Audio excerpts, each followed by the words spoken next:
So this is my anxiety horrible story Bros. तो मैं बताता हूँ मुझे ये एनजाइटी कब से शुरू हुई। तो ये 2024 मार्च का महीना और मेरी ज़िंदगी का सबसे वाहियात महीना जिसको कह सकते हो आप, जिससे मेरी ज़िंदगी फुल तबाह हो जाती है ना, तबाह बर्बाद बिल्कुल नकारा सी हो जाती है जिसकी ज़िंदगी, वो हो गई। तो मेरा 10 साल का रिलेशनशिप था जिससे मेरी शादी हुई है तकरीबन अप्रैल में पिछले साल 2024 में। तो मेरी शादी थी अप्रैल में, डिसाइड थी, सब कुछ हो गया था, डन था सब कुछ। तो मेरे ख़ानदान में मेरे मामू एडमिट हो जाते हैं, फिर मेरे अम्मी के जो चचा हैं जिनको हम नाना भी बोलते हैं वो भी एडमिट हो जाते हैं। फिर तकरीबन मार्च के महीने में ही पहले हमारे नाना का इंतकाल हो जाता है, दैन उसके बाद हमारे मामू भी इंतकाल फरमा जाते हैं। तो उसी बीच बहुत सी बातें ये होने लगी कि यार शादी कैसे होगी, शादी करेंगे ये लोग नहीं करेंगे, मीन्स के हम लोग, मेरे घर वाले और मैं। तो मैं बड़ा परेशान हो गया, स्ट्रेस लेने लग गया, टेंशन लेने लग गया कि यार अब क्या होगा, कैसे होगी शादी। 10 साल का इंतज़ार है और कुछ ख्वाहिशात होती हैं, बंदा मेहनत करता है जिसके लिए। मैंने बहुत मेहनत करी, मैंने बहुत पैसा छापा, मैंने घर लिया, गाड़ी ली, सब किया मैंने। एक ख्वाहिश होती है बंदे की कि यार उसने इस तरीके से शादी अपनी करनी है। तो चलो वो तो मेरी ख्वाहिशात डूबती हुई मुझे नज़र ही आ रही थी और वो हुआ भी ऐसा ही। खैर शादी तो मेरी फिक्स थी, कार्ड बट चुके थे लड़की वालों के। लेकिन फर्स्ट टाइम अटैक मुझे जो आया वो मार्च में आया, यही सोच के। तो मैं समझा कि यार ये बीपी हाई हो रहा है, नॉर्मल है। मैं डॉक्टर के पास गया, आरएमओ ने मुझे ड्रिप लगाई, कैपुटीन ज़बान के नीचे रख दी, कहता है यू आर ऑल सेट, सोचो नहीं। मैं घर आ गया। फिर 3 दिन बाद मेरी दोबारा वही कंडीशन, फिर मैं भागा हॉस्पिटल। फिर उसके बाद फिर मुझे ड्रिप लगी, नेरोबियन ऐसी कोई ड्रिप लगी, एंड देन कमज़ोरी की ड्रिप लगा दी, फ्लैजिल लगा दी। तो मैंने कहा चलो यार सेट हो जाएंगे। फिर मैं उस वक्त भी सेट हो गया। लेकिन उसके बाद तकरीबन फिर मैं घर भी बनवा रहा था, तो घर बनवाने में मैं इतना बिजी हो गया तो मुझे तबीयत का कोई वो पता ही नहीं लगा कि क्या हो रहा है। तो मेरी तबीयत सेट रही। फिर मेरी शादी आ गई अप्रैल में, मेरा निकाह था, फिर शादी हुई, all good, all very very well. तो मेरी शादी हो गई इजली, मैं खुश रहने लगा। तो शादी के बाद मेरे पास दोबारा तकरीबन 1-2 महीने बाद दोबारा एक पैनिक अटैक आता है, जिसको मुझे पता ही नहीं था पैनिक अटैक बोलते हैं। तो मैं भागा रात को हॉस्पिटल। मैंने कहा यार मैं तो मरने वाला हूँ, मेरा क्या होगा, मैं क्या करूँगा अब, मैं कैसे जीऊँगा। लेकिन फिर वही डॉक्टर ने कहा कि यार आप सोच रहे हो ज़्यादा, आप सोचो नहीं और आप सेट हो जाओगे। ये सोच रहे हो ना, तो ये आपको तभी ये सारी फीलिंग्स हो रही हैं। मैंने कहा यार मैं तो कुछ भी नहीं सोच रहा। कहता है यार आप सोच रहे होगे ये वो, कह रहा है खैर आप ये दवाई खाओ। उसने मुझे नींद की गोलियां दी, देन कोई डिप्रेशन के लिए एंटी डिप्रेशन, तो मैंने वो भी ली। तो मैं सेट हो गया।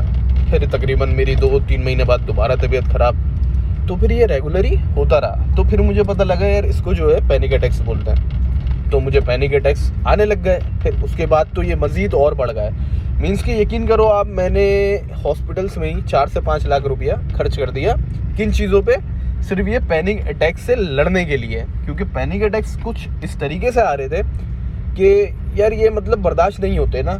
आप बिल्कुल डर जाते हो, सहम जाते हो कि यार अब आपके साथ क्या होगा, अब आप कहाँ जाओगे, आपके साथ आपके घर वाले खड़े रहेंगे नहीं रहेंगे। लेकिन दोस्त तो आपको सब छोड़ जाते हैं, क्योंकि आप ऐसी कंडीशन में होते हो। तो सारे जितने भी आपके दोस्त होते हैं वो सब छोड़ जाते हैं आपको, कोई आपके साथ नहीं होता, आपने अकेले इससे फाइट करना होता है। तो अब मेरी कंडीशन ऐसी, फिर इसी बीच तकरीबन मेरी तबीयत ऐसी चल रही। तो फिर मेरी वाइफ का मिसकैरेज भी हो जाता है। तो फिर उसके बाद तो मुझे और टेंशन और स्ट्रेस कि यार ये क्या हो गया, मैं ज़िंदा रहूँगा नहीं रहूँगा, मैं अपनी औलाद देख पाऊँगा नहीं देख पाऊँगा।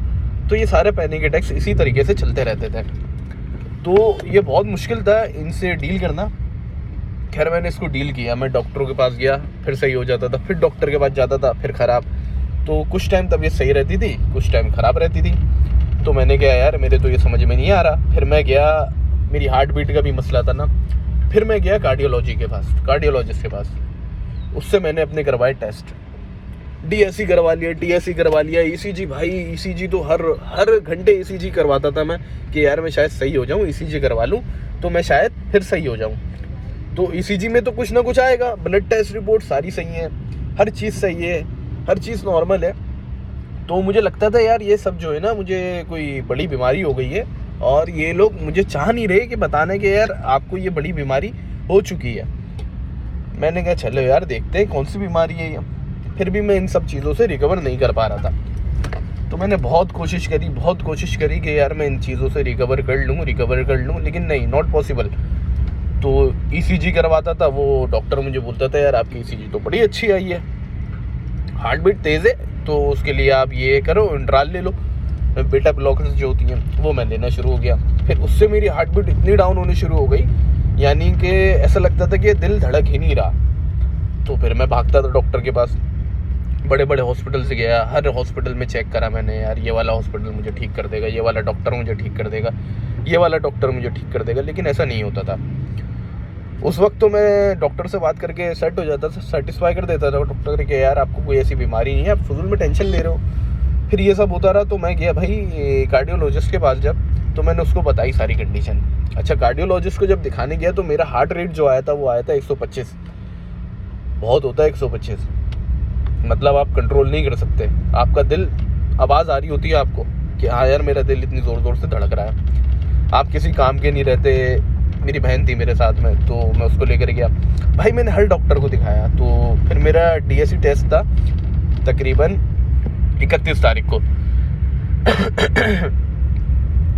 नवंबर की 31 को ना, नवंबर की 30 थी, 31 थी, याद नहीं मुझे तो वो मेरा टेस्ट हो जाता है। अब टेस्ट की रिपोर्ट के लिए मैं बैठा रहता हूँ, तो डॉक्टर तो मुझे उसी वक्त सेटिस्फाई कर देता है कि यार आप बिल्कुल परफेक्ट हो, आपकी हार्ट कंडीशन जो है बहुत अच्छी है, आपको कोई ऐसी घबराने वाली बात नहीं है कि आप डर रहे हो जिस चीज़ों से, तो आप घबराओ नहीं, आप ओके हो।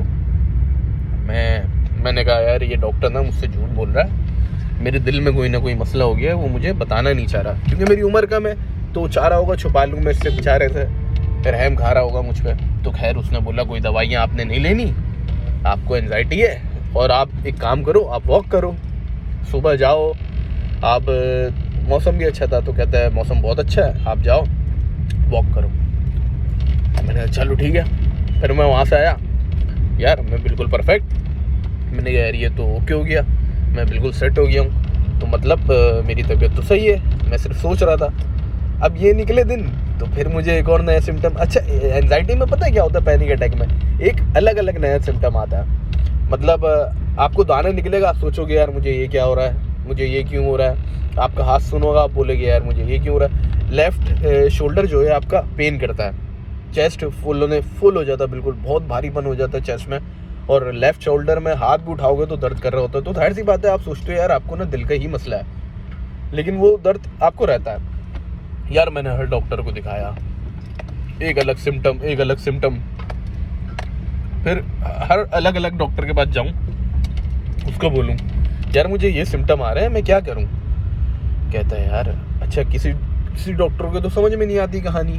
कहते हैं यार आप सही हो, ये चीज़ें सही हैं, आपकी रिपोर्टें सारी सही हैं, आपका हर चीज़ सही है। मैं परेशान हो जाता था कि यार मेरी रिपोर्टें कैसे सही आ रही हैं, कि लैब वाले तो कोई मसला नहीं कर रहे, कोई लैब वालों से तो गलती नहीं हो रही। फिर मैंने लैब्स चेंज करी, फिर मैंने टेस्ट करवाया, कोलेस्ट्रॉल का, इसका उसका, फालतू सारे, मतलब मैंने इतने टेस्ट करवा लिए अपने कि जितने करवाए जा सकते थे। तो वो टेंशन मुझे रहती थी।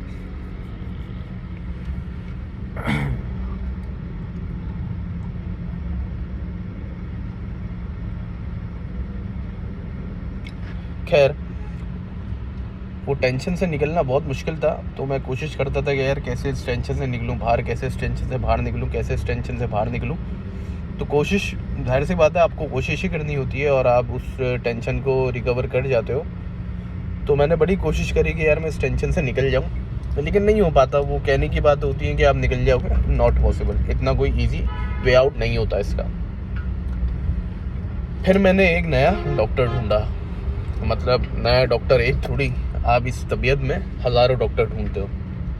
अब जाते रहोगे डॉक्टरों के पास, ठीक है, आप इस डॉक्टर के पास जाओगे, आप उस डॉक्टर के पास जाओगे, आप बोलोगे यार मुझे ठीक कर दो, मैं यूँ हूँ, मैं ऐसे हूँ, मैं ऐसा था, मैं ऐसा हो गया।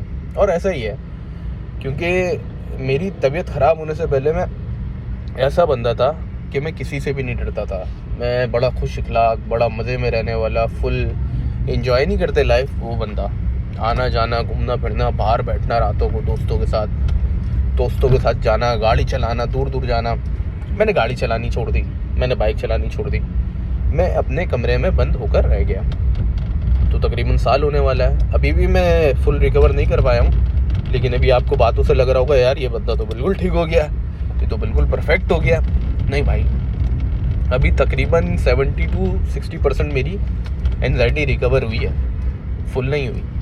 लेकिन मैं इससे लड़ रहा हूँ, खुद लड़ रहा हूँ। मुझे दवाइयाँ दी डॉक्टर ने कि यार ये आप दवाइयाँ खाओ, मैंने छोड़ दी, मैंने नहीं खाई वो दवाई। मैंने कहा यार खुद फाइट करूँगा, करके देखता हूँ ना फाइट कैसे होता है।